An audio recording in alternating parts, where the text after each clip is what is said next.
Nós vamos receber Daniel Silveira, que é médico oftalmologista, está aqui dentro do nosso programa. Ele vem falar hoje sobre um assunto que chama a atenção dos pais, dos filhos, e é claro que a sociedade tem que ficar por dentro de um assunto muito interessante. Nós vamos conversar hoje com o Daniel Silveira, ele que sempre vem com muito carinho aqui no nosso programa, para falar sobre ceratocone. Ceratocone que afeta a visão de 150 mil jovens por ano no Brasil. E ele vai explicar para a gente, na verdade, o que é, como acontece, e nós vamos passar todas as informações que você precisa saber. Muito bom dia, doutor. Bom dia, Vanusa. Muito obrigado. Mais uma vez, abrir as portas da TV O Dia para a gente levar sempre a saúde ocular aos seus telespectadores. E eu venho de coração mesmo. Eu sei, doutor. Você sabe o carinho que a gente tem por você também. Um grande profissional que, assim, tem algumas coisas que parece que elas são feitas de uma forma bem diferenciada. Tem profissionais e tem profissionais que amam o que fazem, que é levar boa informação e é tentar ajudar a sociedade a entender melhor cada tipo de problema, cada tipo de doença, cada tipo de situação que acontece, porque às vezes a forma como você demonstra, como você explica, é tão diferente, gente. Eu gosto muito de trazer você aqui no programa porque você é muito esclarecedor e de uma certa forma isso também nos ajuda e ajuda o telespectador que está em casa. Vamos explicar para quem está em casa, até porque hoje é o Dia Mundial de Combate à Ceratocone e a gente aproveita para chamar a atenção da sociedade porque muita gente nem sabe o que é, né? Exatamente. E aí a gente vai de uma forma, também de uma certa forma bem simples, explicar para as pessoas que estão em casa. Com o maior prazer. Como você falou, hoje é o Dia Mundial de Combate e da Conscientização do Ceratocone, mundialmente. Nós temos aqui no Brasil também uma outra data, que é chamada de Junho Violeta, que é o mês de conscientização da população contra essa doença ceratocone. E o que é o ceratocone? Vamos pegar no pé da letra. Cerato quer dizer córnea, a lente principal do olho de uma pessoa, responsável por 80% da visão. Cone, a forma cônica, como se fosse um cone de rua. Nossa córnea ela é asférica. Então, essa doença, de tanto as pessoas, na grande maioria das vezes, 90%, crianças, adolescentes, adultos jovens, até os 30 anos, que tem algum ato de coçar secundário, uma rinite, uma bronquite, uma asma, uma dermatite, de tanto coçar os olhos, danifica a estrutura do colágeno dessa córnea. Antes do senhor dar mais explicações, a gente vai aproveitar e vamos mostrar no telão como, na verdade, é esse acontecimento. O senhor pode vir comigo até aqui o telão para que a gente possa mostrar para quem está em casa assistindo o nosso programa. Ceratocone, né? O olho, ele, no caso aqui, é afetado. Fique à vontade, doutor. Um momentinho. Aqui é para mostrar que é uma córnea asférica. Sim. Aqui é a lente, a córnea responsável por 80% da visão. Você vê que ela tem uma forma tranquila, asférica, bem bonitinha. Uhum. Aqui é o ceratocone propriamente dito, né? De tanta pessoa coçar essa estrutura, a córnea ela embica e afina nessa região. Daí o formato de um cone, daí o nome ceratocone. Interessante. Como isso acontece? O olho está aqui normal e aí a gente chama atenção. Por que afeta mais pessoas abaixo, de 30 abaixo? Importante. Porque os jovens. Muito bacana. A nossa córnea, ela é normalmente uma córnea mole nos jovens até os 30 anos. Sim. Eu gosto de explicar para os pacientes que é como se fosse uma gelatina. Uhum. A córnea do jovem é moldável. Até os 30 anos, ela tem essa consistência. A partir dos 30 anos, a córnea se torna mais dura, fisiologicamente. Então, por isso, dificilmente você vai ver essa doença atingir pessoas acima de 30 anos. Então, nossa base é sempre a orientação daqueles pacientes abaixo de 30 anos, principalmente nossas crianças e adolescentes. Muito bom. Vamos voltar para lá? Pois não. Vamos voltar para lá. Agora, sim, eu acho muito interessante da forma como você explicou, porque, assim, é como se fosse um bebezinho novo, né? Que tá tendo todas aquelas fases para ele realmente ir ficando durinho. Sim. E aí, por isso que, de uma certa forma, o olho não deixa de ser, né? Aquela tá ali molinho, tá começando toda uma história e aí tem que ter esse cuidado até os seus 30 anos. E aí, assim, a gente chama atenção, mas pode acontecer de pessoas com mais de 30 anos sofrerem com esse problema? É muito ou não, é difícil? É muito comum, é mais difícil, mas Mais é muito difícil. comum o subdiagnóstico. Aquele paciente, vamos supor, de 35, 40 anos, que chega ao teu consultório falando, doutor, o meu grau é altíssimo, tenho 6 graus de astigmatismo, não enxergo bem, tenho dificuldade em dirigir um carro à noite, a luminosidade. Doutor, praticamente eu nem saio à noite com minha família, porque eu não sinto segurança. Aí você vai começar a investigar aquele paciente, é um paciente que passou desapercebido lá atrás de um subdiagnóstico de um ceratocone. E aí eu já estou curiosa, né? Como é que essa pessoa é afetada? Quais são os sinais? Sinais, normalmente borramento de visão, a gente visão embaçada, é aquela visão em fantasma, aquela dificuldade, o ofuscamento à noite para pegar um ônibus, dirigir um carro, dirigir uma moto, dificuldade em mexer com telas, cansa muito rápido. Tem visão dupla. Ontem mesmo pegamos um jovem, pronto, um exemplo, no consultório. Um colega pediu uma avaliação, ele estava vendo visão dupla, do único olho que ele tem. Diagnóstico ceratocone subclínico, subdiagnosticado. Um rapaz de 40 anos com um olho só. Qual é a queixa dele? Visão dupla. O colega avaliou, um neurooftalmo, viu que não era nada da parte do neurooftalmo. Quando a gente foi fazer um simples exame do estudo do relevo da córnea, um ceratocone. Pronto, você falou dos 40 anos, mas com certeza esse problema já vem na vida dele cedo. Exatamente, que é uma outra coisa importante a gente avisar. Às vezes o paciente chega, Vanusa, falando assim, o ceratocone só dá no olho. Não, ceratocone é uma doença bilateral, só que de forma assimétrica. Um olho bom, o outro olho ruim. Às vezes o paciente, eu tenho esse olho aqui fraco, não vou nem atrás do oftalmo. Por isso que muita gente confunde essa questão da idade e diz, olha, pode acontecer com mais de 30 anos. Não é que pode acontecer com mais de 30 anos, é porque você já vem se arrastando com esse problema, nunca procurou um profissional, né, para saber quais são os sinais de uma forma clínica. Exatamente. Né? E aí você vai deixando e vai se acostumando, se habituando a viver dessa forma. Horrível. Horrível. A gente vê muito isso no consultório, que às vezes até uma queixa dele, mas doutor, eu só não enxergo um olho, eu só tenho ceratocone nesse olho. Não, você tem ceratocone nos dois, só que um lado é bom, o outro lado é ruim. E aí, tem cura? Tem. Nós hoje temos um arsenal de tratamento, desde, primeira coisa, não adianta falar de ceratocone sem explicar aos pais, crianças, adolescentes, a proibição de coçar os olhos. Então, ceratocone é igual não coçar os olhos, para não evoluir e não piorar. É aquela criança, adolescente que hoje está com grau de uma ametropia, uma miopia, um astigmatismo, daqui a um ano o grau mudou para 3, para 4, mudanças rápidas de graus. E aí essa questão de coçar, geralmente as pessoas que têm problema de alergia são as mais afetadas? São as mais afetadas. Então a gente precisa o quê? De uma equipe multidisciplinar, a oftalmologia tratando os olhos, a otorrino, o alergologista são importantes, o pediatra também para identificar. Então tudo isso a gente tem que combater o quê? O ato de coçar. Seja a gente com colírios nos olhos, seja medicamentos sistêmicos para tratar aquele quadro de uma rinite, sinusite, bronquite ou asma, é importantíssimo. Doutor, a pessoa vai passar a adquirir esse problema ou não? Por exemplo, pode acontecer também do nascimento, do pai, da mãe, porque às vezes a gente vê que tem pai que tem uma boa visão, tem mãe que não tem, ou vice-versa. Exato.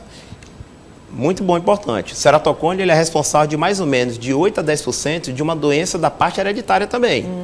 O meu pai e minha mãe podem ter a doença, eu ou um dos meus irmãos pode vir a ter a doença.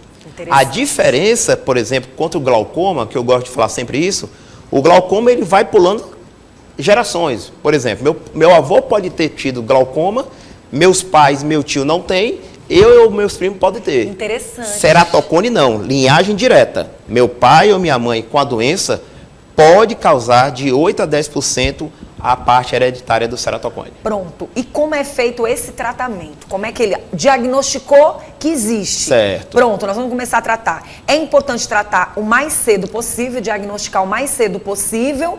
E como é que fica essa questão? Eu descobri um pouco mais tarde, digamos, com os meus 30 anos, já nos 30 anos. O grande divisor de água é a visão. Pronto. Se eu tenho uma visão satisfatória para desempenhar minhas atividades profissionais, educacionais, crianças, adolescentes, você pode acompanhar o paciente a cada 6 meses, fazendo a avaliação da visão e um estudo seriado do relevo da córnea, que é um exame chamado de topografia. Certo. Se nesses 6 meses o paciente não mostra uma evolução da doença e ele corrige, por exemplo, a visão só com óculos, você vai mantendo, vai mantendo.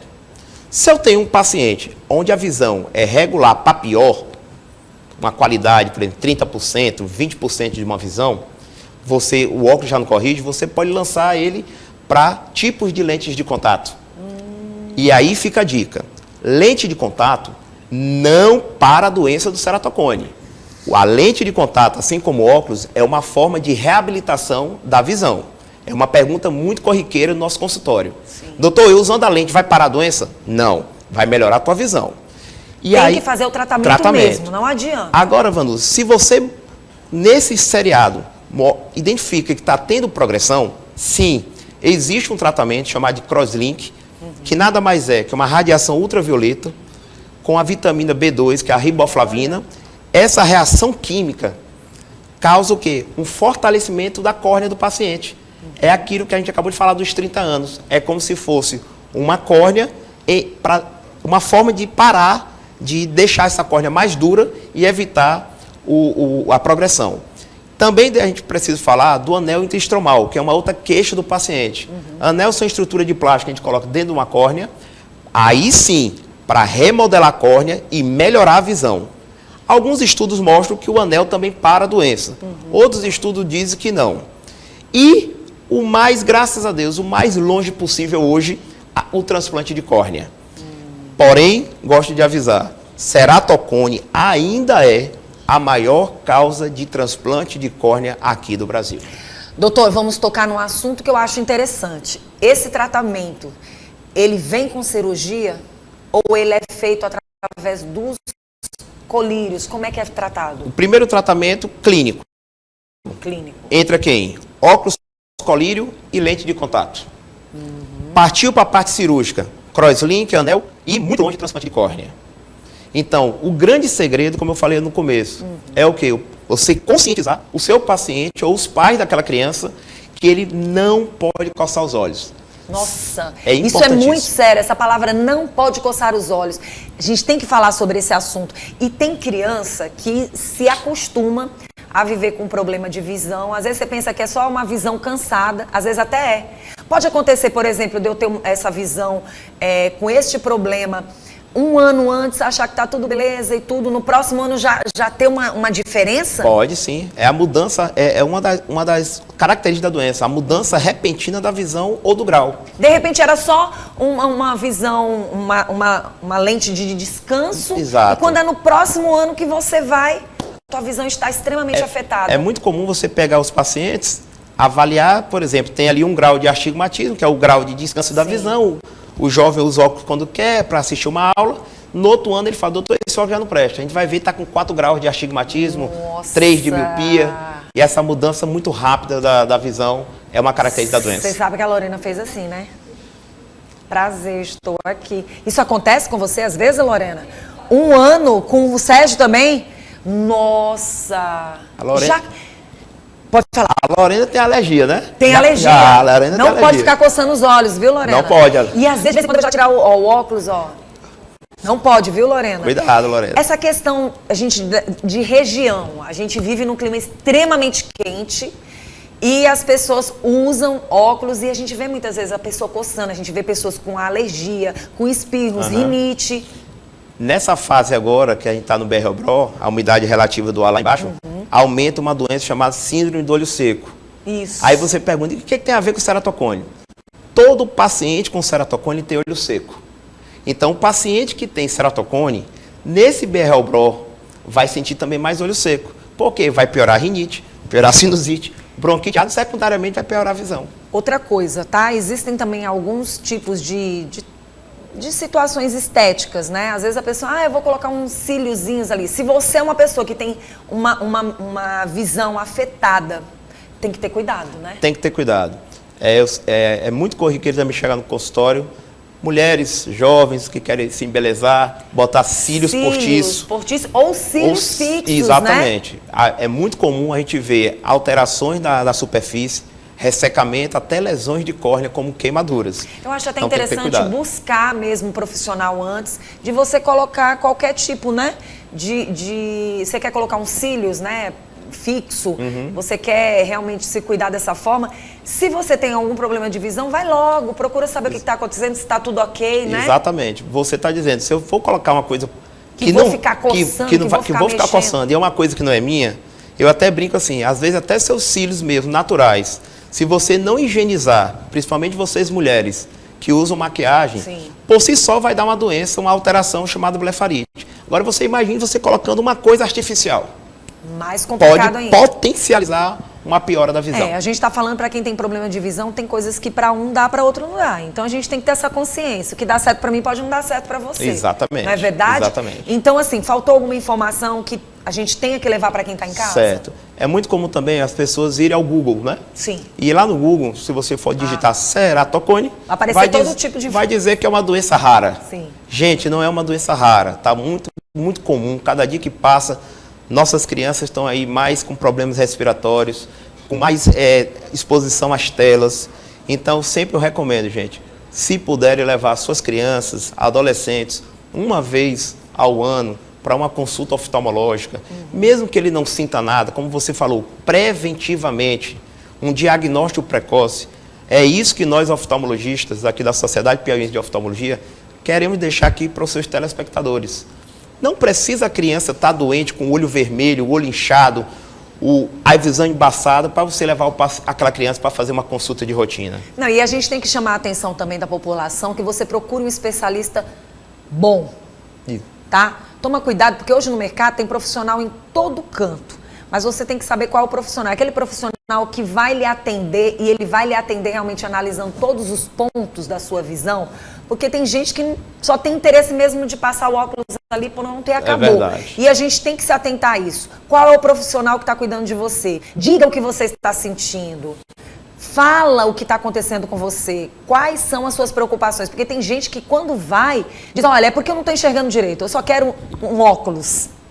E a palavra não é bem essa. E muito cuidado com aquelas clínicas de esquina, que você muitas vezes não sabe quem é o profissional, não sabe qual é a clínica. A única coisa que você quer é um óculos para você usar. De repente, só um óculos para você usar não é o suficiente, exatamente, não é verdade? É verdade.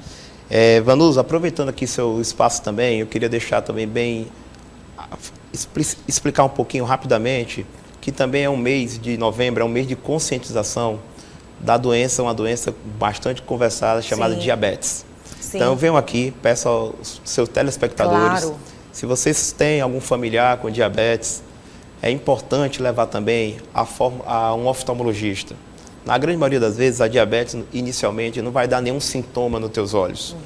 Lembrando, é a terceira maior causa de cegueira do mundo. Se não fosse uma coisa tão importante, a gente não estaria aqui divulgando para que gente. É muito comum a gente pegar... E tem ligação, tem né? Muita ligação. É um mês que a gente fala de diabetes, Exato. Fala dessas outras doenças da visão, tudo tem ligação. Tem ligação. Eu sempre digo, 5 coisas que a diabetes pode causar no seu olho. Primeiro, alteração do grau quando ela está alta. Todo diabético tem olho seco. Acelera uma catarata. Ontem eu diagnostiquei uma jovem de 35 anos com catarata. Pior glaucoma para se tratar. E a terceira maior causa de cegueira do mundo. Então, eu vejo muito diabético chegando no nosso consultório com 15 anos de diagnóstico. Quando você vai ver, tem hemorragia, tem edema. E às vezes, por mais que a gente acelere o processo de tratamento, às vezes aquele paciente vai ficar com sequela. Então eu venho aqui pedir para colegas profissionais, clínicos gerais, endocrinologistas, até a população, se você é diabético ou conhece alguém na sua família com diabetes, incentive de procurar também um médico oftalmologista. Não só o endócrino, não só o nefrologista, médico rim, mas também o oftalmo. Oftalmo, assim como o rim, a diabetes são as duas maiores causas de lesões rápidas que dá.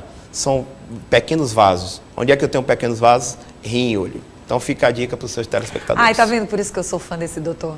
É maravilhoso, gente. Vem aqui dando todas essas dicas, ajudando você. E quando você falou em procurar endocrinologista, eu achei interessante porque a gente sabe que quem tem problema na tireoide, muitas vezes tem os olhos afetados também. Exatamente. A reposição hormonal da tireoide, seja um hipotireoidismo ou hipertireoidismo, Só para de base, o que é que ela causa? É a segunda para a terceira maior drogas que destrói lágrima do olho. Tá vendo só? Então, sempre quando eu peço na anamnese, você usa alguma medicação? Ah, doutor, usa remédio para o hipotiroidismo, hipertiroidismo, tiroidite Hashimoto. Aí a gente pergunta, usa algum colírio? Não. Eu falo, não dá para parar o remédio da tireoide. Mas também olha um pouquinho para os seus olhos. Olha aí, gente, alerta até a apresentadora que tem hipotiroidismo. Pois é.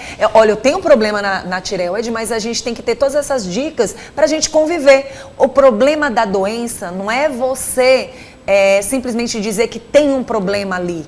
A questão é se você está tratando e de que forma que você está tratando. Tem que ter qualidade de vida. Tem que ter qualidade de vida. As pessoas não querem descobrir os problemas, elas querem viver com os problemas e não sabem depois os resultados deles. Esse é o problema. Esse é o grande problema. Não é viver com as situações, é saber como viver com elas. Obrigada. Obrigado você. Eu tenho sempre uma frase que diga assim, tenha saúde para viver, não viva para ter saúde. Oh, doutor, essa foi boa.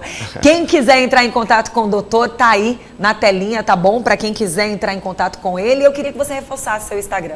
Bom, meu Instagram é o contrário, Silveira Daniel, tá? Lá eu faço algumas matérias, falando, às vezes até convidando alguns colegas de outras áreas para conversar um pouquinho. Aqui em Teresina eu me encontro na clínica Vilar, Técio Rezende e Raimundo Braga. E também em algumas clínicas do interior. Obrigada, tá, doutor? Eu Seja sempre bem-vindo ao nosso programa. Obrigado.